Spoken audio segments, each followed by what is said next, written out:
Hey everyone, it's Kai from Cool Collectibles, back again for another review. This time it's the Bandai S.H.Figuarts Blanka.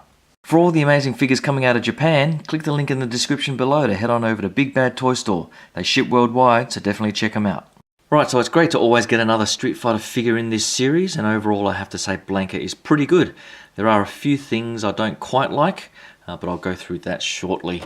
The box art is pretty much stock standard for this series. I do like some of the pose options they show off here on the box art there, but pretty stock standard stuff.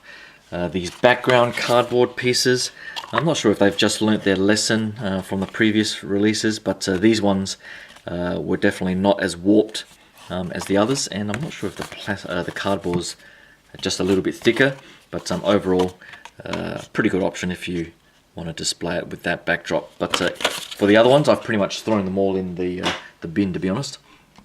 The little card pieces here I think are a nice effect that you can use to pose up next to Blanka, of him using his electrical effect, of course. So you can pose him up next to that, crawled up in his ball. I guess it's a shame that it doesn't have all the electricity effect that you can sort of put around the figure, but I guess if you have him in his ball crouched down like that, that pretty much sells the effect. There is a bit of a film that you need to peel off on these, but overall it's not too hard to get that off, and I do like the effect there with Chun-li and with Ryu here. So good display options. Doesn't come with too many accessories.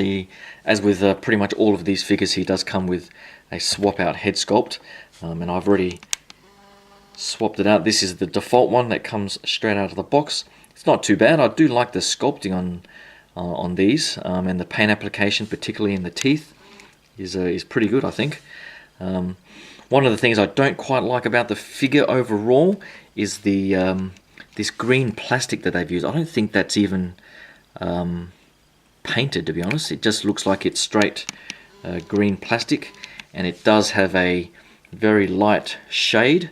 Now this says that it's from Street Fighter 5, but and I haven't really played that too much, but he does look pretty close to his Street Fighter 4 style, and I think even in all the renditions of him through the game, he was a much darker green.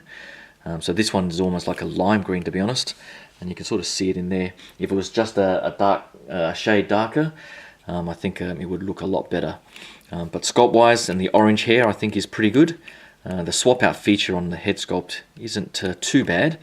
The hair piece at the back here comes off, so you just see the two pegs there, and both head sculpts have the two holes at the back there. And then to change the head sculpt, you pretty much just pull that off, and it has a very thin post there that's on another ball joint at the bottom there. And I thought that was going to be fairly brittle, but you pretty much just put it in that hole right there, and it does clip in fairly easily, like so. So it doesn't feel like it's going to have too much risk of breaking or anything like that. I actually found it harder to put the hair pieces back on in any sort of decent way. So you just need to sort of line it up and peg it in like so, and there you have it. You can sort of move it around. This piece, this bottom piece at the back here, sort of rotates. It doesn't lift up much, but it sort of rotates, and so you can sort of use that to fill in any sort of gappage if you're posing it up. But on the poseability, overall I think the joints have been done fairly well. If he's in certain poses, you do start seeing quite a bit of gappage. As you can see, if you've got his legs down like this, you see some pretty massive gaps which don't look very good at all.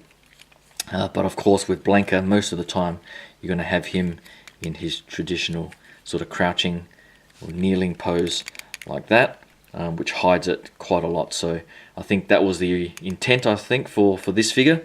So I'm not too fussed about that. The shoulder joints, overall I think they've done a pretty good job there. They're on a pretty massive butterfly joint, as you can see. So the back here, if you sort of roll that around, it's got this nice big piece that helps to hide any gaps, and it sort of blends in fairly nicely with all the sculpting of the muscles and so on. So I think the sculpting itself is pretty good. I do like the sculpting around the torso area here. But I guess if you've got his arms up like this, You know, you start seeing a few gaps, particularly around this joint here. But I think, you know, if you've got him in the traditional sort of grabbing pose or snarling pose like that, most of the gaps are hidden pretty well, I think. So I think overall I'm not too fussed. The articulation, as I was showing before, the arms go up pretty well. There is a rotation in the elbow. That's pretty much as far as you're going to get for about 90 degrees in the elbows. The torso area, there is it seems like there's a ratchet joint that goes side to side. And you can hear that there. And then there's, I think it's just a swivel joint or a ball joint there that gives him that ab crunch. And then of course there's the waist swivel as well. So overall I think you can get him into some pretty good grappling poses and so on, or that traditional ball pose of him doing his tunnel ball. The legs, not too much to the side, but I think it was designed to sort of go out to the front here. And the knees, pretty good at about 45 degrees maybe. I like these rings that hide the ankle joint pretty well. And then you've got the lots of ankle tilt and rotation there. So lots of poseability there for his feet to be stable. And then there's the foot swivel there, which is pretty good as well. So overall, I think they've done a decent job with the articulation and sculpting. The paint application, there is paint on his shorts here. I would have preferred a bit more weathering maybe, or shading, and a darker shade as I was saying before. The orange on his hair is pretty good. But yeah, if they had just made his whole green plastic just that shade darker, would have been a much better look, I think. So I'm not sure if there are going to be customizers out there, but I think they went with just pure sculpt and no paint on the plastic just to avoid any sort of paint chipping. I think they're Bandai's TMNT figures in the S.H.Figuarts series. I think they had fully painted skin. I'm just looking at them on the shelf there, I can't quite tell, but there were warnings I remember from the instructions about paint peeling, but I don't think there's going to be any issues on this one. So I might just grab a couple of other figures in the Street Fighter series for a quick comparison and finish up the review. Alright, so here he is with Ryu on the left and Chun-Li on the right. As you can see, the size is pretty good. I mean, I've got him crouched over quite a bit, or hunched over. So standing up, he probably stands another couple of centimeters taller than that. So in scale wise, it's pretty good.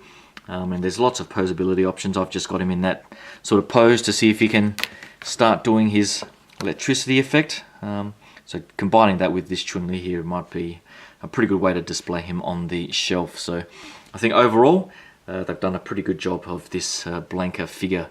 I think the next one they've got coming up is Vega, or Claw if you're in Asia, and that also looks pretty good with the all the options and the swap out features for the mask and head sculpt.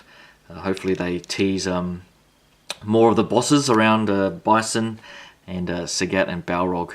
I have seen the new Storm collectible Street Fighter 2 figures, which really look good, and I'm just tossing up whether or not I should get into those Street Fighter 2 variants, because they do look a little bit chunkier, a slightly different style to these S.H.Figuarts figures, but as a separate option for Street Fighter 2 specific series, they do look great. So I'm tossing that up, whether or not I should pre-order those. But on these S.H.Figuarts figures, I'm pretty much in for most of the original characters, so hopefully they tease a few more soon. But that's pretty much it. Thanks again, and I'll talk to you guys soon. Cheers.